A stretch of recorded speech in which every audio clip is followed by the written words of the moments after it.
Thank you, Mr. Chairman. I'll yield back. Distinguished ranking members recognized for any questions he may have. Well, thank you. This has been an interesting conversation that's gone on, Dr. Fox and Dr. Burgess, but I'm trying to think about what it has to do with the bill before us. General immigration policy, what you feel about more migration, I mean, that's one thing, but that's not what this bill is dealing with. This is dealing with a specific issue about housing migrants in gymnasiums and schools. And so the conversation my friends just had was interesting, but it doesn't seem to relate to the bill that we're dealing with. I'm trying to understand what this bill does. Dr. Fox, does this bill have the force of law? Mr. McGovern, you know what an HJ-Res does. I do, but I just want to make sure you did. It's a sense of Congress. Right. Yeah, so it's our opinion, but it does. I mean, I think you mentioned we need to shut this practice down. This bill doesn't do that. It's the opinion of those who vote for it. Am I correct? That's right. All right. It lets people know where we stand on an issue. And I'm just trying to understand how many gymnasiums in New York City or New York State are currently housing migrants right now? My understanding is it was 20 or so.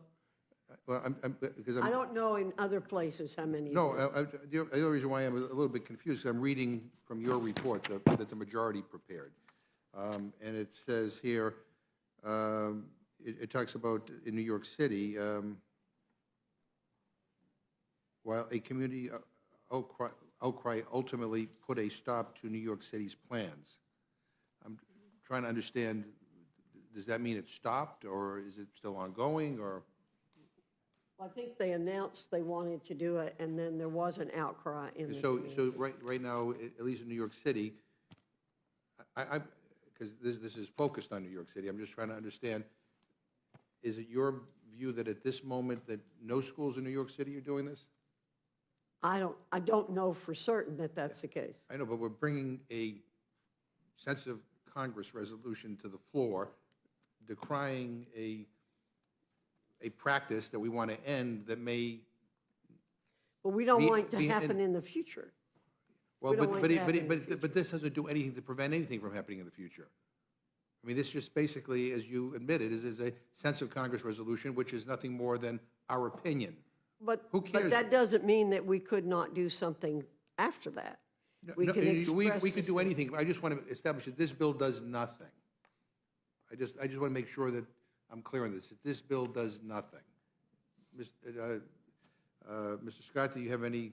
I mean, does this bill do something that I don't understand here? It's a resolution expressing an opinion without the force of law. Yeah. And normally we would bring them up under suspensions. Most resolutions brought up on suspensions aren't even marked up in committee. Yeah, there must be some like secret committee within the Republican conference that sits around and tries to come up with creative, ways to drive wedges in our country, or to, create issues where, quite frankly, they're not really issues. But I mean, the idea that we are in the Rules Committee bringing up a sense of Congress resolution, which is our opinion for those who vote for it, that doesn't have the force of law, that doesn't provide any assistance for alternative housing, if in fact this practice is being used, that doesn't provide any assistance. There's an issue about learning loss. Doesn't provide any additional assistance to schools where that may be an issue. I don't know, Dr. Fox, am I missing something? Do you want to add anything? You're more than welcome. No, sir. Oh, okay. I thought you wanted to be recognized. Yeah, I mean, I think this is just another attempt to demonize immigrants, which my friends have become so gifted at. And it is so destructive and so unfair and such a waste of our time here.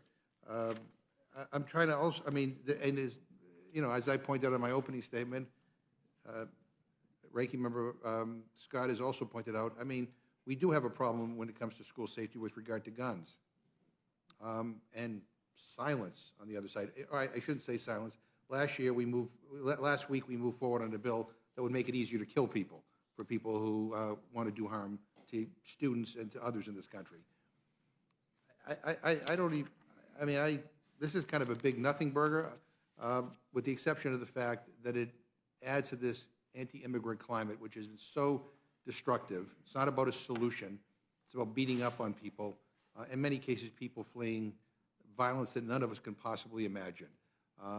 Does anyone have an opinion on governors who, without coordinating with other states, drop off migrants in those particular states? I mean, do you think that that's something that governors should do, Dr. Fox? Well, that isn't the subject before us, and I haven't really given any thought to that. Yeah, well, I mean, I think one governor is being sued for dropping them off in Massachusetts. yeah. All right. Would the gentleman yield for a moment? I'm happy to yield. Well, look, my ask of Secretary Becerra and Secretary Mayorkas was, could we please let these small communities and small school districts know what is headed their way? And they wouldn't do it. They wouldn't answer the question. They wouldn't even dignify it with a response. So how can you be critical of my governor who's sending migrants to other cities and you say he's not notifying them? Hills Mills, Texas is not being notified. Well, But I'm referring to, it wasn't your governor, but I think it was the governor of Florida, who dropped off some, without any announcement, migrants in Martha's Vineyard, Massachusetts. Now, our governor would have been happy to work with the governor of Florida to accommodate those migrants, because actually, you know, we don't spend all our time beating up on migrants, and we understand that the situations that many of them are fleeing are quite desperate. But again, this is just part of a string of cruelty that my friends on the Republican side have, you know, manufactured. And look, immigration is a serious issue. Dealing with the migrants who are coming into this country is a serious issue, and we need to deal with it. This is not. I mean, and this is creating the impression, well, an impression that, quite frankly, is not a reality. So anyway, well, it's good to see everybody, and, you know, we'll bring this up on the floor tomorrow. But again, I appreciate Dr. Fox reminding all of us that this bill does absolutely nothing, has no force of law, does absolutely nothing. And with that, I yield back my time. I did not say that. I said the bill allows people to voice their opinions on the subject. Yeah, well, I guess voicing opinions is a lot different than a bill that has the force of law that actually does something.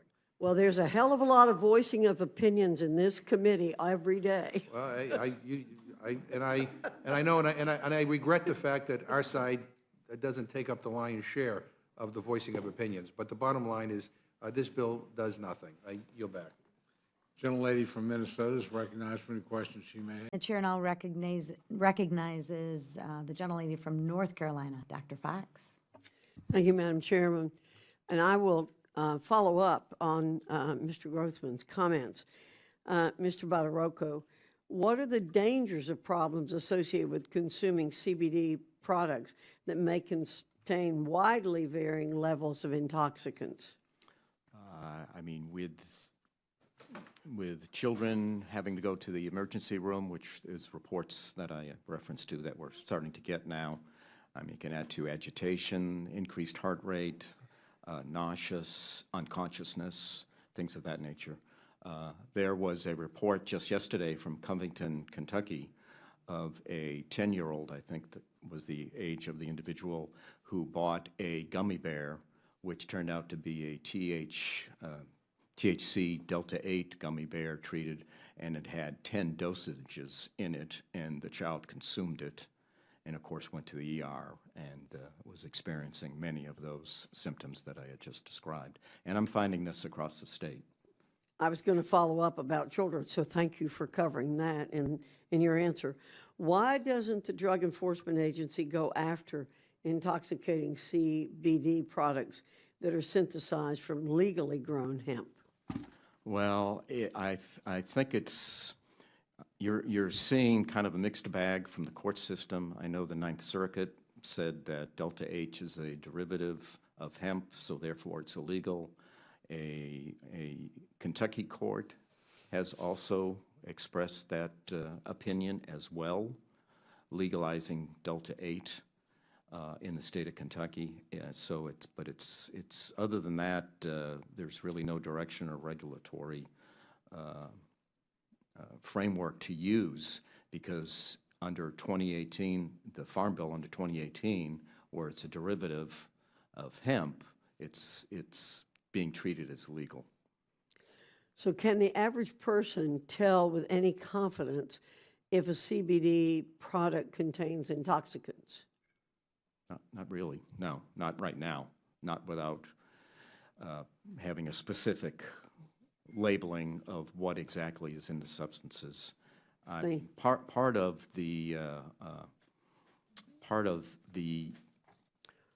how should I say, part of the chemical process, CBD is in large quantities from the hemp plant, and it's extracted chemically to make Delta-8 CHP. And they use, many manufacturers will use solvents to make that conversion, and acids to convert it as well.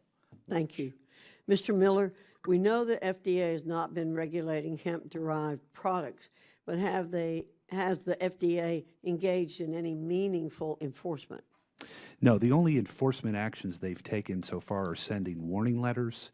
Most of those warning letters have been to companies that have been making outrageous medical claims, like this CBD is going to cure cancer or it's going to cure COVID. But to date, they haven't been seizing anything off the shelves or taking under any other more direct enforcement action. Mr. Miller, do you believe that Delta-8, THC, and other compounds derived from CBD that can be intoxicants are legal to produce and sell under federal law? It's still an open question, but as Rich mentioned earlier, the Ninth Circuit has weighed in and says that they are legal. A number of state courts have said the same thing. However, in certain states, we've seen them be declared illegal. New York is one of those, for example. So it's really a mixed bag and really a reason why FDA, we need to have a federal approach. And as we argue, let's not ban them, let's not criminalize them, but let's strictly regulate them and keep these intoxicating compounds out of the hands of children. So mention was made already of the 2018 Farm Bill. With the passage of that bill, did Congress intend to allow for the sale of intoxicants? When we were lobbying up on the Hill for the 2018 Farm Bill, in 2014 for that matter, we said hemp is not marijuana, hemp is non-intoxicating, and so I don't believe that was the intent of Congress, but the language got written as it was, and this loophole was found, and frankly, as I mentioned earlier, it's really been a lifesaver for many farmers who've struggled because of CBD lack of regulation. We just need to get a hold of it. We need to regulate it. We need to get it out of the hands of kids. So do you believe intoxicants should be sold under the Farm Bill? I would like to see new legislation that would put intoxicating cannabinoids under a stricter regulatory regime, whether that be at FDA or potentially the TTB is another possibility. But we look to Congress to try to make sure that they are regulated in a way that will help keep them away from kids. Thank you, and thank you, Madam Chair.